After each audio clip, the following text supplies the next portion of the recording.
So we call this lesson stated problems, just word problems, percentage problems. And just to remind you of percentages, it's just basing everything out of 100. We say a percent out of 100 is equal to a ratio of two numbers. So I'm going to say X and Y.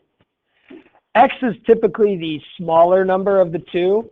It's a percent of. It's usually the is number, and Y being the larger number is the percent of number.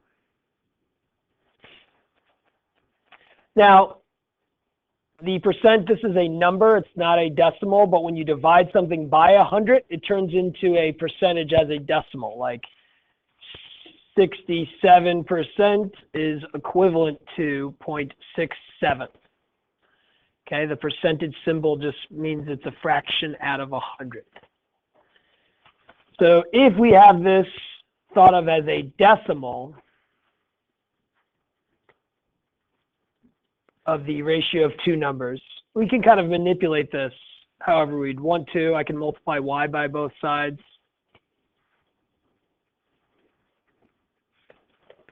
Get that, etc., etc. Okay. And let's set up some problems. So what is 25% of 30? We'd say 25 being the percentage, 25% of 30, 30 being the larger number. We're trying to find this value X.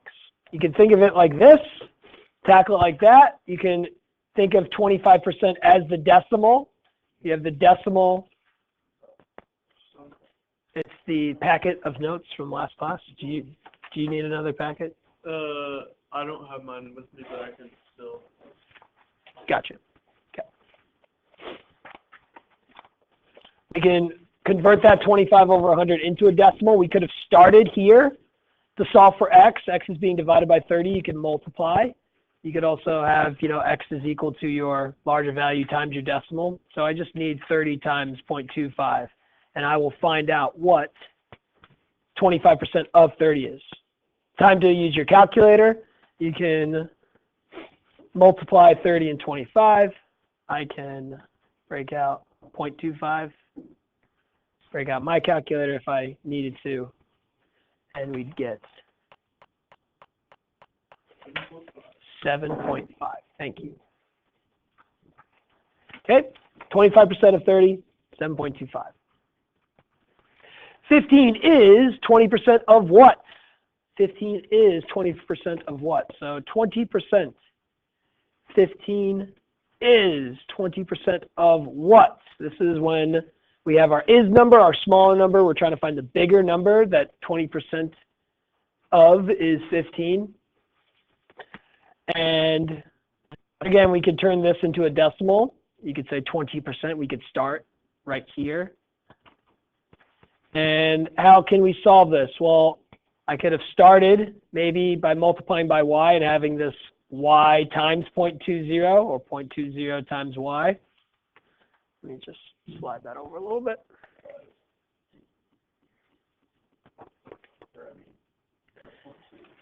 And then we can solve for Y by dividing or multiplying by the reciprocal, giving me Y is equal to 15 divided by 0.2. We can do that in our calculator and get 75.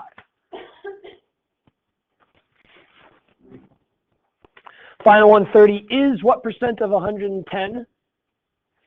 So it's looking for the percent in this case. So this is a situation where I don't know my percentage value.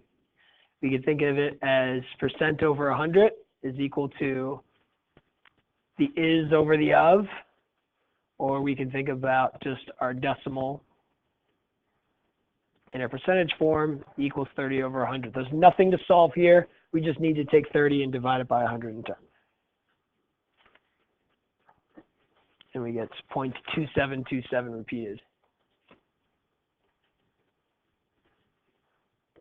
Or 27.27%. Okay, you guys do the next three.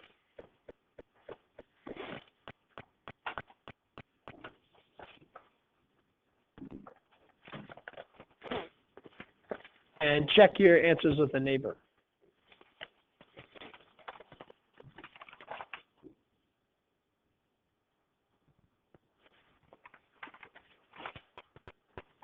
Or just check your answers with the board. We have to move on.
All right, after you've done, go ahead and look up on the board, see if you got the same answers as I did.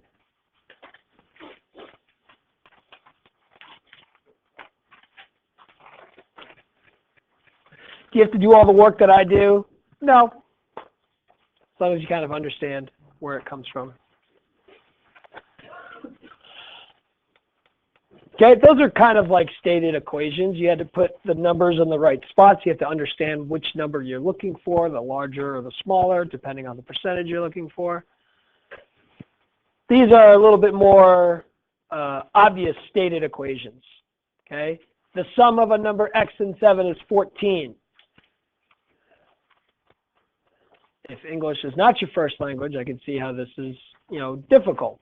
It is translating things from English into mathematics. The sum of x and 7 is 14. Add -7 to both sides, x is 7. Twice the sum of x and 7 is 14. Discuss with your neighbor. Is that twice the sum of x and 7 is 14? Or twice the sum of x and 7 is 14? Discuss. First one or the second one? What do you think?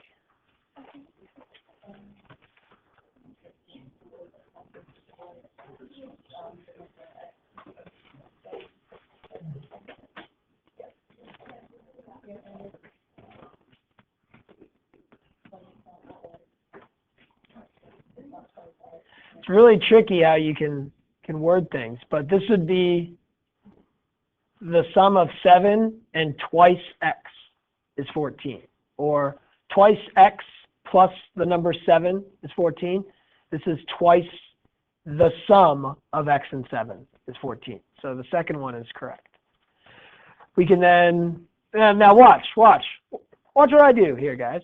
You don't have to distribute that 2, okay? 2 is being multiplied things. I know that I could divide both sides of the entire equation by 2, multiply both sides by the entire equation by 2. Maybe I want to say x plus 7 is equal to 7. Maybe I don't want to distribute. Sometimes it's fine to do that. As long as whatever you do to an equation, it's legal, you're fine. Guess what? I subtract 7. I have x equals 7 plus -7 is 0.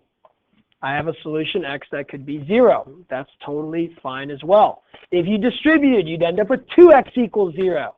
And then you divide both sides by 2. 0 divided by 2 is still 0. The answer is still 0. All right, go ahead and do the next 2. I'll show you the answers online, up on the board, not online.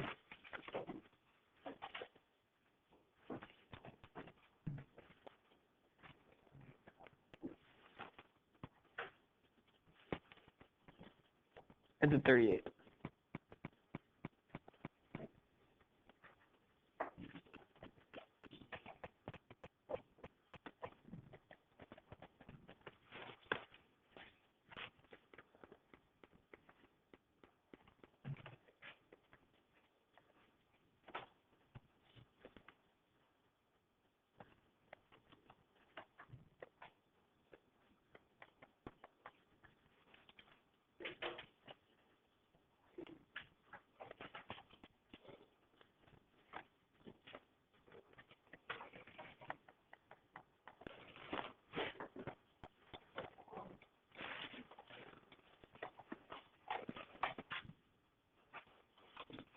Okay, answers are up there. See if you got them. See if you set them up correctly. That's the first step. The difference between W and 22 is equal to 3 times W. 4 times a number x is equivalent to the sum of 2 times x and 14. Here is twice the sum of x and 14. This is 2 times x and 14. So just worded a little bit differently from that previous example, which was twice the sum of x and 7.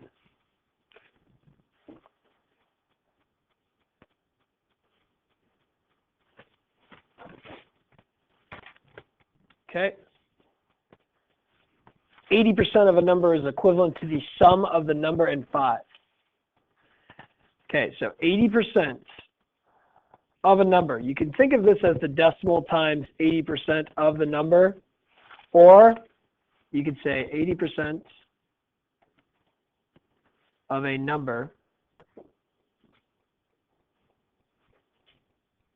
The of number is down here, is equivalent to the sum of the number and 5.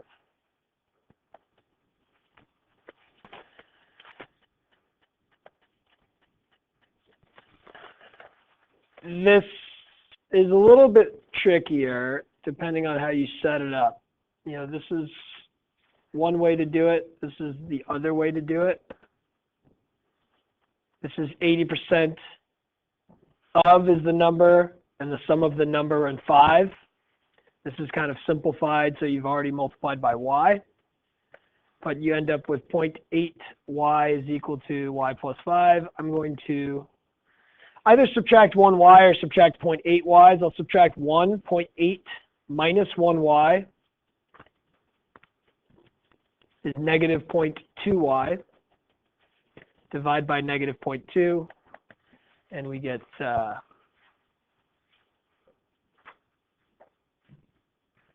25. Try that.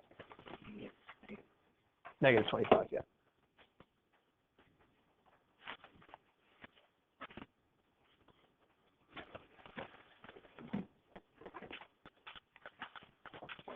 Okay. Moving on. We could have some number puzzles. Some of these puzzles are easy to kind of figure out. Some of them we will be able to use algebra, because if we started to kind of guess and check, it would take us a long time. Examples like adding consecutive numbers or listing off consecutive unknown numbers. If I start with an unknown number, the next number, if you think about integers, would be that number plus 1. The number after that would be the number plus 2, number plus 3, et cetera, et cetera, et cetera. If you want to list off odd numbers or even numbers, well, if you start with an even number, how many do you have to add to get to the next even number? Discuss that with your neighbor. If I start, and this is an even number, let's pretend this is an even number. How much do I have to add to get to the next even number? 3. 2. Thanks for making sure we're all paying attention.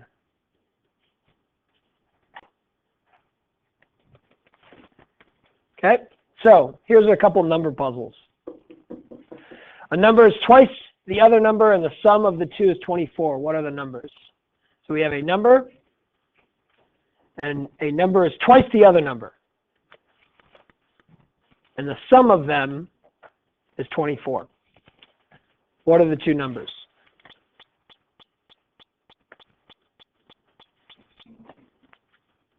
Yep. We set up an equation, and we can quickly solve that equation. Could you have figured out that it was 8 and 16? Probably. Most of you would have been able to figure that out without using algebra. But maybe algebra got you there quicker. This next one, say you didn't have a calculator. And I asked you the sum of 3 consecutive integers is 75. Well, without algebra, we'd probably do a lot of arithmetic until we got the right answer. You probably start somewhere, add them together, see how close we were, adjust.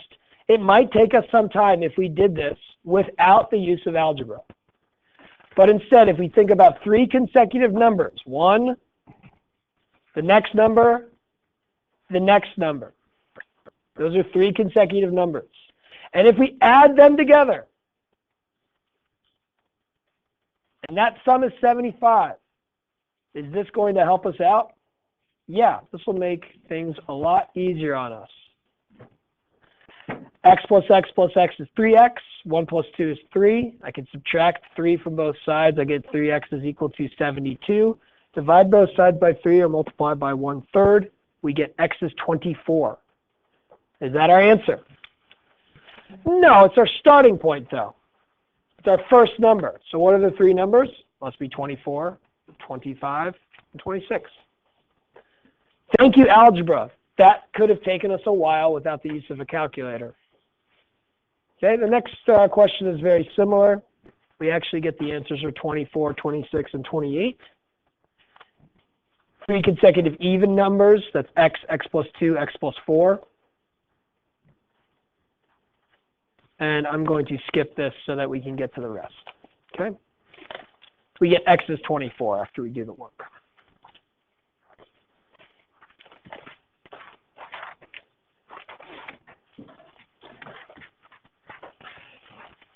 Help us solve word problems. A rectangular fence is twice as long as it is wide. 36 meters of fence is used. How long are its sides? Well, if it's twice as long as it is wide, we know that, let's say the width is x, the length is 2x. I don't know what the width is, but I know that it's twice as long as it is wide. Okay? You could have also used W and 2W if you'd wanted to. We know we have a rectangular fence.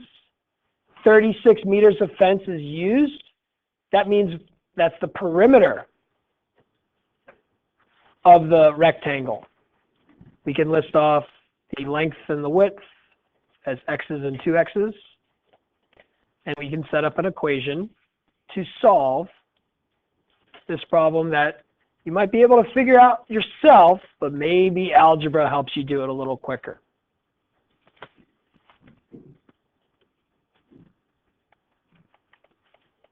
So the width is 6, the length must be 12.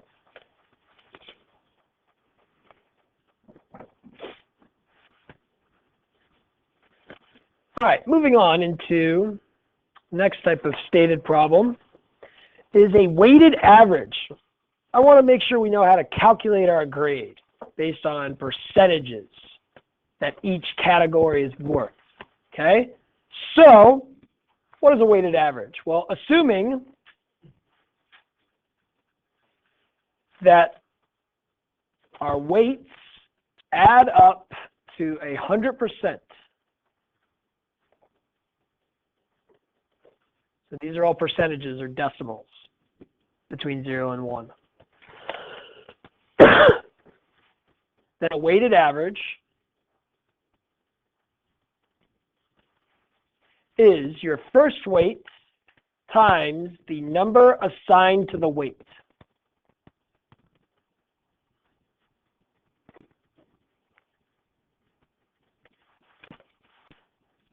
Plus your second weight times the second number, plus et cetera, et cetera, et cetera.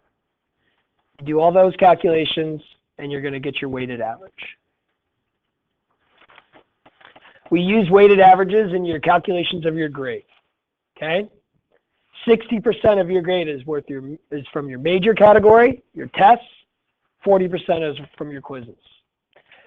Susie shows an 80 major grade average and a 94 minor grade average. What is her grade on her report card? Well, weight 1 is the 60%. Our second weight is our 40%. That first weight, which I will place as a decimal, if I wanted to play it as a percentage, it'd have to be 60 divided by 100. That will be multiplied by the grade associated with that, 80.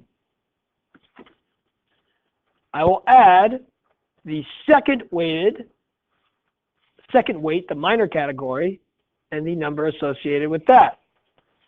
Doing those calculations, I will see the grade that ends up on her report card. And what is it? Those added.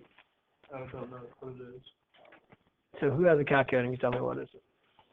What is it? Daniel's doing that. 85.6. An 85.6. Okay?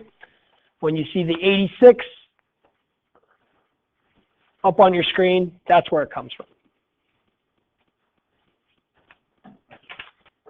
Tom has test grades of 70, 76, and 78 going to his major categories, minor grades of that. What is his current grade in the class? Well, we're going to have, again, a 60% category and a number going into that 60% and our 40% and our number going in there. The only problem is we'll have to do an average, just a regular average. Each of these test grades are going to be worth the same. Each of these minor grades are going to be worth the same. That is the new rule for all classes at Lake Travis this year. So we can actually just find a regular average of our test grades, add and divide by the number of occurrences, as well as for our minor grades. Let's go ahead and calculate that.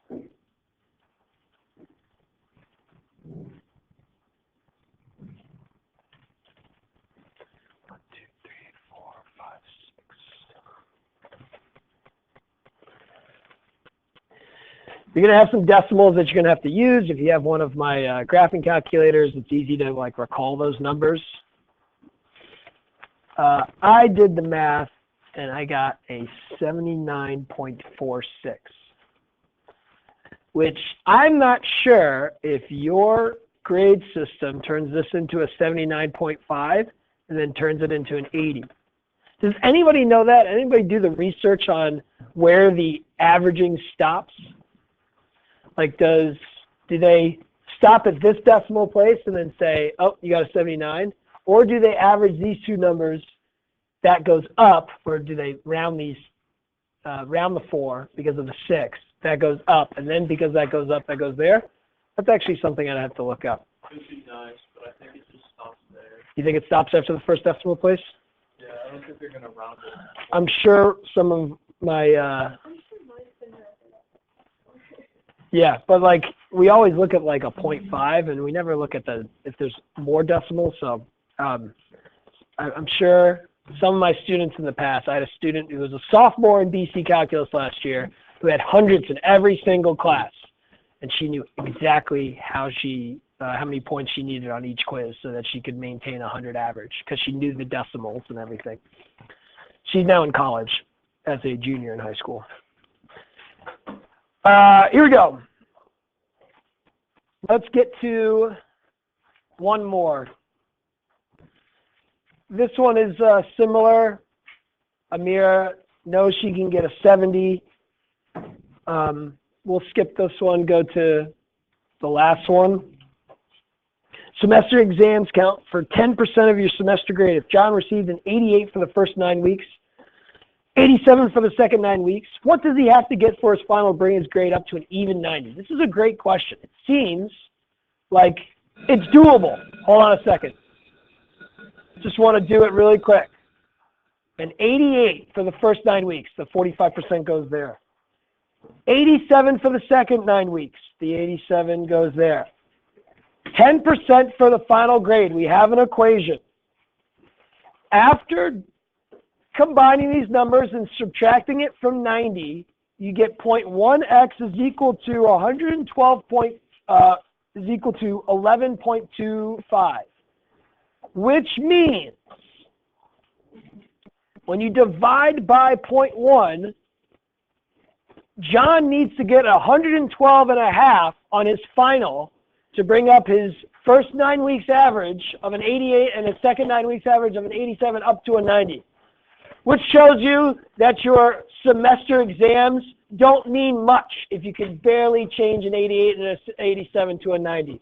Please return your calculators. That's pretty much it for the notes. Again, on the website are extra practice problems. Redo the notes. by yourself for extra practice. We will practice before our quiz next class, regardless.